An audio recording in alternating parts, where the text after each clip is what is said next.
Pendant notre dernière visite en France, il n'y avait pas de moutarde. La moutarde est revenue. Underneath the oven is the water pump.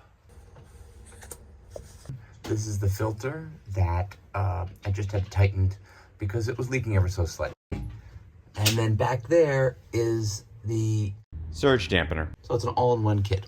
If you're seeing water spraying everywhere, your leak is after the pump because that's where the pressure is.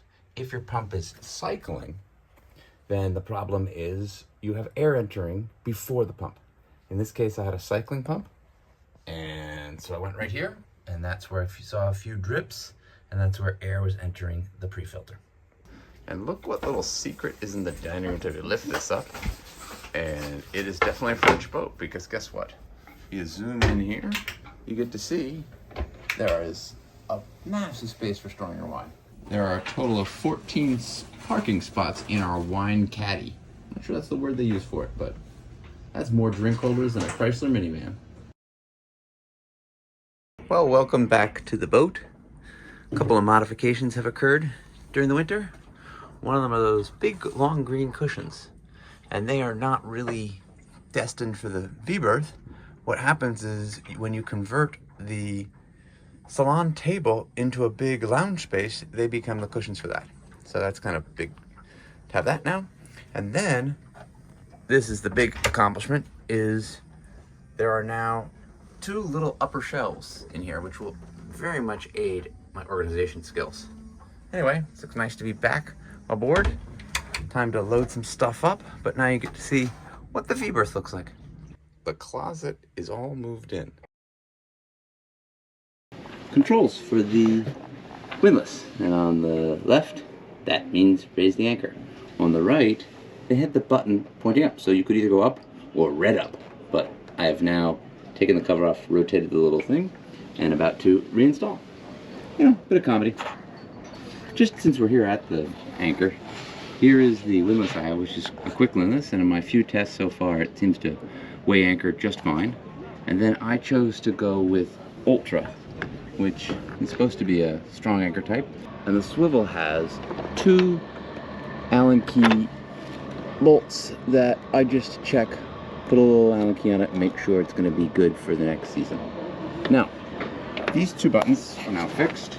Up points up and down points down.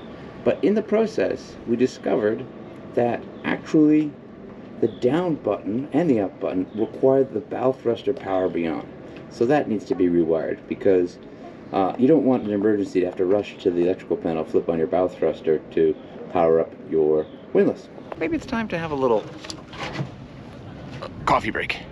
Cortex VHF by a company called Vesper, which has been gobbled up by the Garmin Corporation. And it is pretty much the do-everything device. It has an anchor watch feature, which I think all this shows up horribly on the camera. The VHF feature is very friendly, so you can see I've got it on 9. I think it even has an ability to do playback. It also has a barometer built into it, which it serves up on NMEA 2000, and there it is. Now I have a barometer on B&G. And so right now I'm leading 4.2 meters of depth. But is that accurate? Well, earlier I did a whole bunch of rope tricks, and with the rope tricks I measured the depth to the bottom. The lead line technique was about 10 centimeters. deeper than what I was getting here. And the reason for that is the depth sensor is not at the surface of the water, it's towards the bottom of the bilge. Now on a performance French boat, the bilges aren't very deep. And you know what? I'm gonna keep that little bit of depth in my pocket as a safety margin. But if I didn't want to, you can go into the chart plotter and make an adjustment. Other people like to do under the keel, and I don't like that at all. I like to just know the number of how much water there is, and I know how much water I need, especially on a boat like this where sometimes I'm drawing 2.7 meters and sometimes I'm drawing 1.4 meters. The joys of tides. Something that many of us sail without thinking about. But here in Brittany, it's the whole game. And many hours later, the tide has come in, and all of these boats are floating. B&G has a pretty decent tide function, which just appears in the corner of the chart plotter. And currently, the time that we are is the white bar, and the red dot is low water, so we're just about low water. Look at the water behind the boat. All those bubbles, can you see them? They are not moving. We're at slack water. That's not wind, that's the tide. That little stick is moving along, the bubbles are moving along. But I wouldn't say that's the strongest tide. So are we at slack water? No. Now, this brings a good question. When is slack water? Well, it actually really varies by the shape of the harbor. So in New York, it's about 2 hours after high water or low water. But here, locals tell me slack water coincides with high and low. I strive to have my mainsail drop instantaneously. Having properly maintained Battcars is key to this goal. I had to remove the head cars to replace some missing ball bearings. The head cars are too big to exit by just removing the stopper at the end of the track. Instead, I was forced to remove a portion of the track. Removing the Battcar is delicate work, as the ball bearings seek freedom, despite the car having been engineered for captive ball bearings. The large gaps between the ball bearings indicates a few have escaped. So now I have to put another ball bearing in, boom, that's my technique. Bought a few extra ball bearings, and now put them in the car and it's ready to be reinstalled. Lubricate some blocks here. The littlest amount. Fluid there. Let's make lube stuff. These two are the head cars. Below here will be a bunch of smaller cars, some of them ball bearing cars, some of them what they call friction cars, which, guess what, don't have ball bearings. But we have to insert them all. To insert them, we take this cap off down here. These are all installed. There are two different types. There's this type, which is the friction one, which means it doesn't have ball bearings, and this is the one with the ball bearings. Now, the sail has been stitched or sewn in a way that bungee attaches here and a good old bolt attaches there. And so that's why this order's important. I labeled them 1 through 11.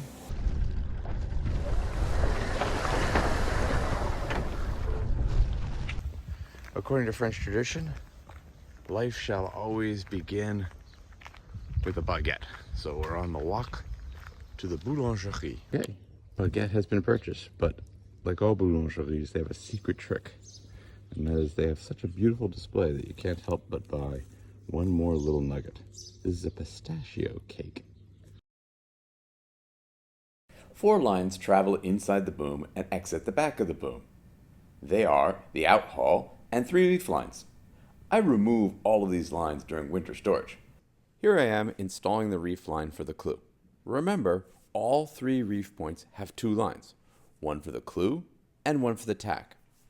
Since the boat is coming out of winter storage, I've had to replace an inexpensive messenger line with the actual running rigging. My cordage was made by Maffioli. The clew reef line goes from the clutch to the base of the mast, up to the front of the boom, into the boom, and then inside the boom to the aft end of the boom near the stern. The rigger kindly created Flemish eyes at the end of all my running rigging, which helps speed up commissioning. From behind the clutch, I pull the messenger line. The reefing line enters the boom. I wait for a few tense moments to pass. I worry about the messenger line becoming detached. How would I get the reef line through the boom without the messenger? I suppose I could use another reef line. Success! The line has emerged from the boom. The reef lines for the tack don't require messenger lines, since one can feed them through with your hands. They start at the clutch, then through the organizer, then through one of the collection of blocks at the mast. I added some labels to the blocks. I have a labeling problem. Then up to a low friction ring. I thought rings were new technology, but when I visited a fishing museum in Concarneau, I realized they have been made with iron and leather years ago. Finally, the reef line is tied off to a pad eye at the mast. The staysail sheet comes from the clew of the sail, then through the in-hauler low friction ring, and then the adjustable jib car, a coach roof fair lead, then a cheek block. One is for the jib and the other is for the staysail. The sheet blocks have clutches, which gives you an extra winch when flying the spinnaker and staysail at the same time. I'm not sure how it will perform in heavier air. And finally, to my 3-speed Karver winch. Time to hoist the staysail. Easy job for most sailors. But notice how Gail is able to film and help feed the sail. Impressive. Maybe she should be the solo sailor and I could stay at the fancy hotel. My furling line system has a bit too much friction. Later in the season, I upgraded the furling line fairleads to a system by Harken. When the boat was built, we had 4G Connect extended, and what that does is basically allows your cell phone to work farther away from shore, which seemed to be a much nicer solution than complex satellite, because the boat is much more of a coastal cruiser. And here are the guts of it as we are trying to install a new SIM to test it. We did not get a chance to do this last year because the French regulations are very restrictive about getting a SIM card. But now we're in test mode. The network's been set up. Approximately 10 screws have to be removed, the full thing deinstalled, to hopefully have cell phone 10 miles offshore. We'll see. We'll give you the results. The 4G router requires 2 obtrusive antennas to be installed on the spreaders. And it just gives you situational awareness of water ingress. So last season I had a little leak around the thruster. We'll get into that detail some other time. But I can put those anywhere. It has its own 9-volt battery, and it is just really efficient for knowing there's water before it becomes a real big issue. So I will put one by the thruster up by the bow. I'll put one by the transducers. I'll put one by the engine.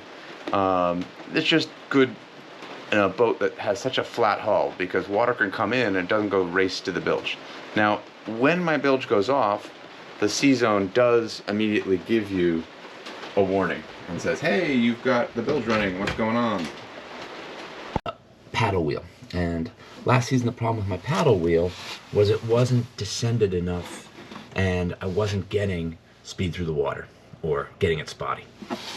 Over here is the forward-looking sonar, and the forward-looking sonar is just really great when you're coming into anchor or you're looking over a sill.